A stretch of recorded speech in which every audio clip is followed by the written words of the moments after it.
لو انت ما عندكش بورتفوليو كويس او في نفس الوقت مش عارف ان انت تجيب عملاء وعايز تعمل بورتفوليو بشكل قوي ويبقى فيه مشاريع شكلها كويس جدا بتجذب العملاء، انا النهارده جايب لكم طريقه ازاي نقدر نعمل بيها بريف وهمي. بريف وهمي بمعنى ان انت تقدر تاخد البيانات كلها اللي انت هتعمل على اساسها الديزاينز اللي انت هتعملها، تقدر بعد ما تخلصها تحطها عندك في البورتفوليو. وبالطريقه دي لو في عملاء هيقدروا يشوفوا البورتفوليو بتاعك، يقدروا يشوفوا عليه شغل ويقيموا شغلك على اساس كده، ويشوفوا يبقوا عايزين يشتغلوا معاك ولا لا. فيلا بينا نشوف نقدر نعمل حاجه زي دي ازاي. كل اللي علينا ان احنا نعمله ان احنا بنكتب جود بريف. بعد كده هيظهر لنا الموقع ده، نفتحه.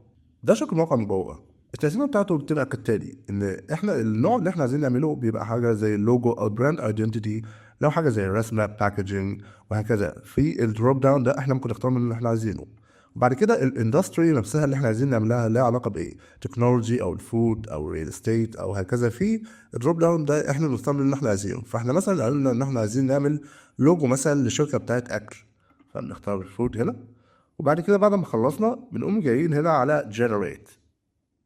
هو بيدينا هنا الكومباني نيم اللي احنا هنشتغل عليها، والديسكريبشن الخاص بيها، والجوب ديسكريبشن، والديدلاين. ده كأن هو بريف وهمي. فاحنا كل اللي هنعمله ان احنا هناخد الاسم ده اللي هيتعمل مثلا منه اللوجو، وعلى اساس المعلومات المكتوبه هنا دي اللي ممكن تدينا هنتس ازاي ان احنا اساسا نقدر نعمل اللوجو ده بالشكل القريب من الحاجه دي.